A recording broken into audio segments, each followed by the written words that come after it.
All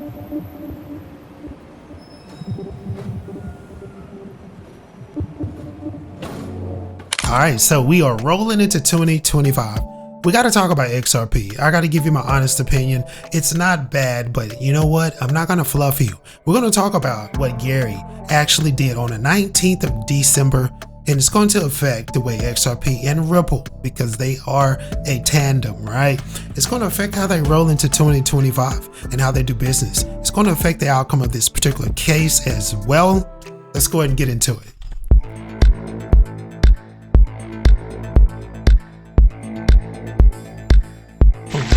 All right, so we are here. Hope you guys are doing very well. Now I gotta tell you, we gotta stop by the market. I gotta tell you, global market cap is slipping. It's almost down 2%. Now this is very important for you to understand. We are going on a downward spiral when it comes to the exiting of effect of liquidity. All right. Now, this usually happens at the end of the year. Going into the new year, 2025 is where we're headed. That's a great thing. But we're going to be entering a level of turbulence that I think people need to get ready for. Buckle up, if you will. Right. But currently, Bitcoin is sitting at $92,000. All right. So we've been bouncing from 92, from 91. We did hit 90K. But we are leveling off. Say we're consolidating nicely at around 92.3K, which is decent, right? Which is decent. We will see what happens going into the new year. But I think volatility is going to be at a new height. Turbulence is going to be at a new level. And once we get to the inauguration festivities, afterwards, going into the last part of the second quarter, I think we'll really get a good gauge of what's going to be going on with the actual space. But currently, Bitcoin is down 2% within a 7-day period. That is going to equate to double-digit drops within a 7-day period in all altcoin platform formalities, any type of varieties that you may have. If you look down the top 25 guys, you're seeing a single-digit to double-digit percentage, and I'm talking in a negative level. This is what I call the Bitcoin effect. That's that dominance that is very massive, if you will. Ethereum GUI is very low right now, guys. We're about to move into XRP though. I'm not going to go in too hard on the top 15 because this is about XRP. As we pull the chart up, it is roughly sitting at $2. It's time for some straight talk, right? It's time for some real talk about where we're headed, where we're going in 2025 when it comes to this particular platform, when it comes to the case, all that good stuff. Because on the 19th, let's go ahead and pivot over to this particular article. Now, what you're looking at is Gary Gensler. You know him very well. He's going to be out of here. He is resigning. You know, let's go ahead and give a hand clap for that. That is a good deal. Mr. Gensler, he is actually resigning. Now, these last minute promotions, this was kind of illegal, but as we know, the government, they do what they want to do when they want to do it. They write the laws, so it is what it is, right? Read this headline. Listen to this. Gensler's last minute promotions raise questions about Ripple and the case, this whole entire case that we thought Trump and the new chair was going to put an end to. This is going to affect the actual longevity factors of this case. I believe it's going to be another 3 years. I really do. I don't think this case is over. And this is going to affect the bottom line, guys. Listen to this now. Set Chair Gensler, the lame duck, promotes key crypto enforcement officers, raising questions about timing and the potential conflicts with the incoming leadership under Paul Atkins and his new security enforcement officer. Now, Gensler has been very quietly reshaping the SEC enforcement division by promoting 5 senior officers, guys. 4 of these particular officers have been part of the suppression of the Ripple XRP establishment. They have been the main enforcers. Along with Gary, these are his underlings. All right. You have to understand, these are his underlings, his lackeys. All right. He promoted these guys overnight with no press release, no type of actual legal announcement. These type of appointments usually take a decade to pull off. All right.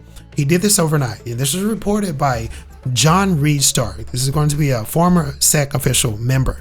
He kind of blew the whistle on this. Now, according to John Reed Stark, a crypto skeptic and former SEC official, Gensler's actions are an attempt to, listen to this, leave a lasting imprintation on the SEC before the new chair, Paul Atkins, takes over. Let's continue. As the White House prepares to appoint new leadership and a team, and we're talking about Trump bringing in that agenda, JD Vance, Elon, even the Tron CEO, I believe, is going to be part of this as well, along with Cardano's founder, Charles Hoskinson. Now, they're going to be a part of that crypto czar committee. Now, these particular 5 senior officers that Gary slid in, they cannot be removed by Trump. These are civil roles, and they cannot be removed by Paul Atkins or Trump. I don't even think he can executive order this out of the door. These guys are implanted for the next 4 years. Now, these actual gentlemen are going to be forwarding the actual agenda that Gary set out, essentially, because they were part of the enforcement sector of this particular situation.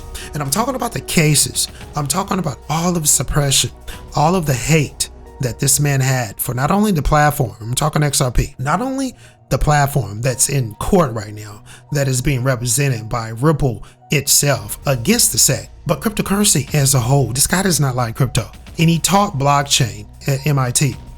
It's very weird. It's very weird to me. Let's go ahead and continue.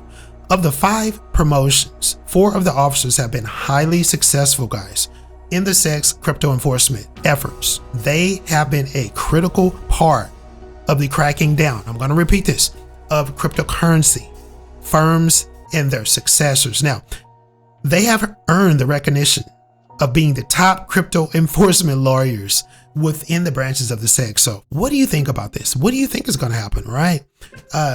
I'll tell you what's going to happen. By the way, the actual hearing for that Ripple case is going to be on January the 15th. All right. This is going to be slightly before Gary is out of there, before he leaves office. So anything can happen here. He's still in charge, but once he leaves, he's made sure that the legacy will continue with these 5 appointees, 4 of them being very fluent in crypto enforcement. And these 4, they do not like crypto. They hate XRP. They hate what it stands for, and they are going to do everything to stand in front of not only this particular platform, XRP, but the Donald Trump crypto agenda as well. Get ready for it. It's not going away. Now, what does this do for the price? You're sitting at $2, right? This price, and I'm going to move out to the 7-day part. And I got to tell you guys, I got to be real. I'm not going to fluff you. I'm not going to tell you any BS. I'm not going to give you weird price predictions. I'm going to give it to you raw. You, as an investor, if you bought this coin, I like to call it a coin because that's what it is. It's not a token. All right. If you bought it 2 years ago, you should have sold when it was $2.34. That was on the 24th of December, right? This was a couple of days ago before Christmas. If it were me, not financial advice, because you missed that boat, right? I would have sold this coin on the 24th of December.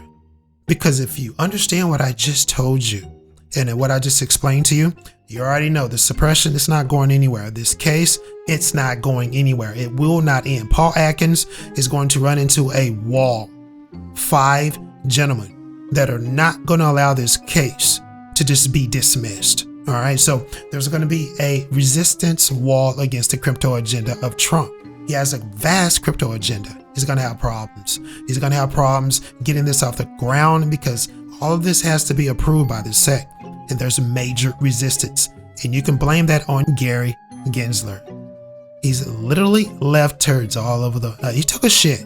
He took a pretty big shit. And he's going to leave it all over the place. And it's going to be in the form of his lackeys, 5 of them, 4 of the 5. And they absolutely hate crypto. So we were worried about Elizabeth Warren. I'm not worried about her anymore. I'm worried about these appointees. I'm worried about these this SEC resistance that the new chair and his enforcement officer, this is what they're looking forward to for the next 4 years. And the real bummer part about this is, and I'm going to move out with this, the real bummer part, they can't be removed. You can't remove and unseat these 5 appointees that were promoted by Gary Gensler. It's cemented. They're civil roles and they can't be excommunicated. You can't executive order them out of their positions, and they're not going to flip. They're going to continue to forward his legacy, and I'm pretty sure he's going to be an outsider controlling him like some puppets.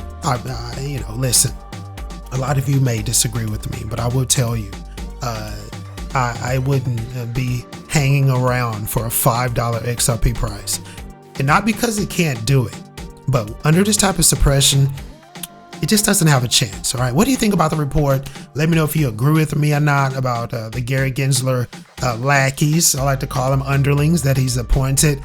They're not going to go the different direction. They're going to do exactly what Gary has told them to do. They're going to continue to make it hard to press for regulation, legal clarity. They're going to make it very hard for this platform to get off the ground. They're going to continue to suppress not only the platform, but the price, because this is very bearish, what I'm telling you. What do you think, guys? Have a good one, and we'll see you in the next update.